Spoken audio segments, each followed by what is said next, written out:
Welcome to Monster Hunter, it's Abyss, and in this video today, I'm going to show you how to mount and down a monster in Generations Ultimate. If you're coming over from Monster Hunter World, or maybe you're new to Generations Ultimate, then this video will help you understand the minigame on how to mount and down a monster. I will also have some tips and tricks at the end so that you can be successful 100% of the time. Alright, so let's get started with the basics. Okay, so in order to mount a monster, you need to be doing an aerial attack. Now you can do this from jumping off of a cliff and then simply attacking the monster while in the air, or you can use the aerial style and then hitting the B button towards an enemy, which will propel you up, and then you can simply attack the monster while in the air. Once you do enough damage towards the monster, then you will start the monster minigame for mounting the monster. What you'll notice is a new icon bar will pop up. To the left will be a monster's head icon, almost like a Pac-Man symbol chomping away towards the right. But what you need to do is you need to fill your bar up with this light blue color from the left to the right. Now as the monster's chomping away from the left to the right, it's also filling up red. So if that monster's icon is chomping away and it goes past your light blue icon, you will then be thrown off the monster. So here's the start of it. You're going to notice the monster icon on the left, right? If it's green, then it's a go to attack with the X or the A button. If it turns orange, then you need to stop attacking and then you need to hold the R button. If it goes red, that is an indication that you are attacking while either the monster was roaring or it was simply jumping around trying to throw you off, or it was orange and you were attacking, basically attacking or not holding the R button down.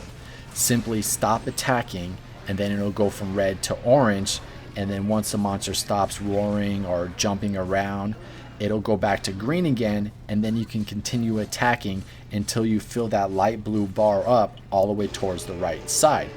If you successfully do that, you will down the monster and then get some free DPS. If the monster icon, makes it past your light blue one, then you'll be thrown off the monster and then you'll have to start all over again. Okay, so the difference with Monster Hunter World versus Generation Ultimate is in Monster Hunter World, you can move around on the monster from the front to the middle to the back, and then the game focuses on your stamina bar. If your stamina bar runs out, then the monster will throw you off. In Generations Ultimate, when you mount a monster, you're only in that one spot. You can't sit there and move around on the monster. And the game will bring up that new icon, which you need to fill from left to right with that light blue color in order to down the monster. Now both games has a skill you can eat for before starting a mission called Feline Rider. This makes it easier to mount monster, giving you a chance to mount a monster anywhere from 2 to 3 times during a quest. Now in Generations Ultimate, my go-to style for mounting monsters is the aerial style. It is absolute blast, and then you can just easily propel yourself with the B button up in the air and then attacking the monster while in the air. Alright, so here's a couple tips and tricks that I like to use when I want to mount and down monsters. As soon as I have mounted the monster, I will hold down the R button. You can hold the R down while attacking with the X and the A. This will make it easier to stop attacking when the icon goes orange because you will already be holding down the R button. So remember, you need to hold down the R button when the icon is orange, but we already started doing that at the very beginning of the mount.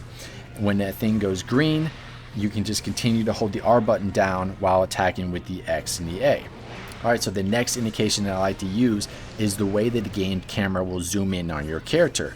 When the icon is green for attacking, you'll notice the camera will focus completely in on your hunter and you'll barely see the monster.